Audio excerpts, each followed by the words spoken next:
Hi guys, Barry from Conference Glass here, and today I'm just going to be doing a quick wrap-up / overview of what was announced in the October Apple press conference, which happened just the other day on the 22nd. In my opinion, this was actually a pretty good press conference. They announced some really cool stuff, some of which I'm particularly looking forward to getting and have already got.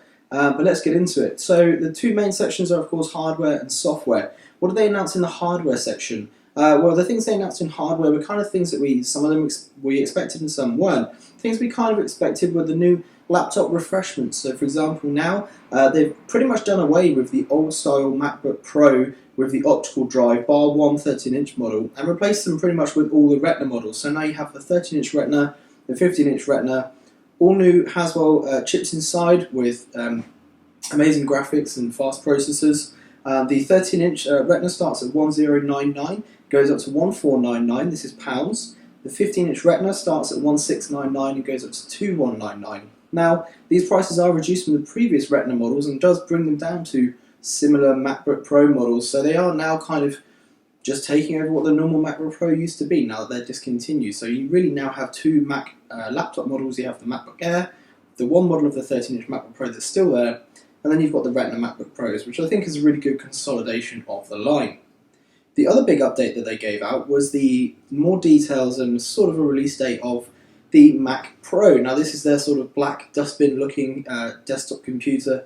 This is essentially a massive powerhouse. Just to go through some specs, the base model is 2499, this is pounds again, and it's got a quad-core 3.7 GHz Xeon E5 processor, 12 gigabytes of RAM, and a dual graphics processor, each with 2 gigabytes of RAM. And that's the base model. The next one up is 3299, and that's a 6 core processor, so 3 cores.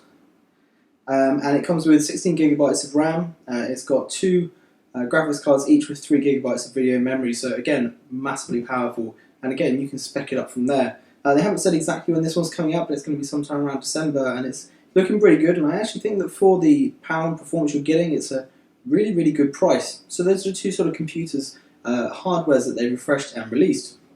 The other, of course, big piece of hardware news was the iPad refresh. And there's two types of refreshments that we've got here. We've got the refresh of the big iPad. Now this is now called the iPad Air. This is their 10-inch tablet, and it now comes in a sort of slimmer form factor. It looks very much like an iPad mini. It's got the same sort of body with a sort of space grey or silver finish on the back. Now it starts at £399 for 16 gigabyte Wi-Fi and goes up from there. In terms of the other models, they're actually keeping the iPad 2. Just to put that into perspective for you, this is a 3-generation old iPad now. It's not Retina. It still has the dock connector, and it's still the old design. It's got the fat bezels and everything. And that one is actually only £70 cheaper, so I can't in any way imagine that people are going to be buying that, but I guess it's just one they can offer for a cheaper option. In the mini side of things, they've got the new iPad mini with Retina display, which is pretty much what everyone wanted from the beginning, because the old displays are starting to look really crappy now next to everything else that is high definition.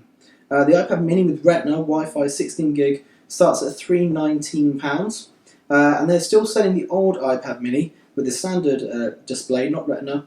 16 gig is £249.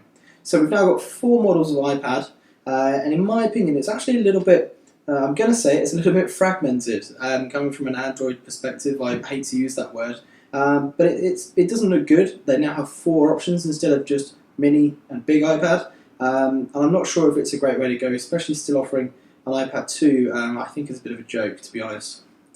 Now the other side of things, of course, that they offered from hardware is software announcements.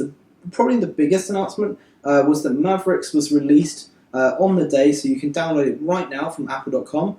The other big news is that it's free. It's a free OS upgrade. Now, in my opinion, it's great that it's free, but from what I've seen from it so far, it's not massively different. So offering it free, based on what it gives you, is, I think, the best thing to do. It looks like a free upgrade and it works like a free upgrade. In my opinion, it should be free anyway, but free is good. Keeping on the themes of free, they actually refreshed iWork and iLife, so that's Pages, Numbers and Keynote, and iPhoto, iMovie and GarageBand, and they are all now free for new Mac users. Something that they didn't tell you is that if you have already purchased or bought any of those pieces of software, you get to upgrade them for free as well. So that's really, really good. So you don't need to spend a lot of money to get some upgrades. I've upgraded my machine. It's the first Retina 15-inch. I put Mavericks on it. I've upgraded iPhoto and iLife and iWork all for free, and it's pretty good. So those were the big announcements. Free software, hardware upgrades, new iPads, new laptops, and Mac Pro. And it was a pretty good press conference. I think it was quite straight to the point. They announced a lot of stuff, and I think they had some free surprises in there as well. So I guess that's it. I'll wrap up. Of course, we've got Google's announcements in the following day. We're pretty much certain now that it's not actually going to be any sort of product announcement, which is disappointing if I have to say so, but we'll see what happens there, so keep tuned for that. Anyway, this is Barry from Copper vs Glass, and I'll catch you guys later for more announcements.